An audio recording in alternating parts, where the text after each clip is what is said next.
Hi friends, welcome to thewebin.com. ఈ రోజుల్లో 15 సంవత్సరాల పిల్లల నుంచి 60 సంవత్సరాల పెద్దవాళ్ళ వరకు అందరికీ తల మెరవడం, నల్ల జుట్టు తెల్లగా మారడం జరుగుతుంది. దీనికి కారణం మనం వాడే కెమికల్స్. ఈ సమస్యను నిర్మూలించడానికి ఒక చిట్కా. ఇందుకు మనకు కావలసినవి ఉసిరికాయ రసం, నువ్వుల నూనె. ఉసిరికాయ రసం, నువ్వుల నూనె ఈ రెండింటిని సమపాలలో తీసుకుని బాగా మరిగించాలి. ఉసిరి రసం ఆవిరయ్యి నువ్వుల నూనె మాత్రం మిగిలేంత వరకు నూనెను మరిగించాలి. ఈ నూనెను చల్లార్చి ఒక సీసాలో వేసి నిల్వ ఉంచుకోండి.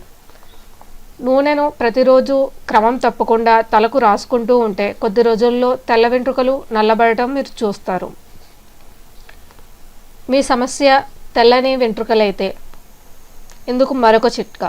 ఇందుకు మనకు కావలసినవి కొబ్బరి నూనె, వెల్లుల్లిపాయలు. వెల్లుల్లిపాయలని బాగా దంచి కొబ్బరి నూనెలో వేసి బాగా ఉడకనివ్వండి.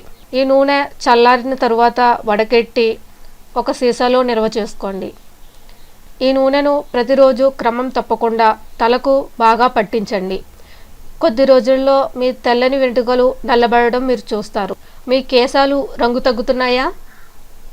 అయితే దీనికి ఒక పరిష్కారం ఉంది. ఇందుకు మనకు కావలసినవి ఉసిరికాయ చూర్ణం, నీళ్ళు.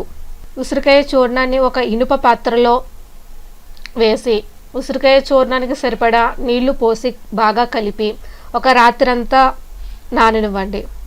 ఉదయాన్నే ఈ ఉసిరికాయ చూర్ణాన్ని తలకు బాగా పట్టించి ఒక పావుగంట ఆగిన తరువాత గోరువెచ్చని నీళ్లతో తలస్నానం చేయండి. ఇలా వారానికి 2-3 సార్లు చేయడం వల్ల కొన్ని నెలల్లో మీ జుట్టు నల్లగా మెరవడం మీరు గమనించవచ్చు. ఫ్రెండ్స్, మీకు ఈ వీడియో నచ్చినట్లయితే సబ్స్క్రైబ్ చేసుకోండి. ట్విట్టర్, గూగుల్ ప్లస్, ఫేస్బుక్లలో మీ ఫ్రెండ్స్కి షేర్ చేయండి. Thank you.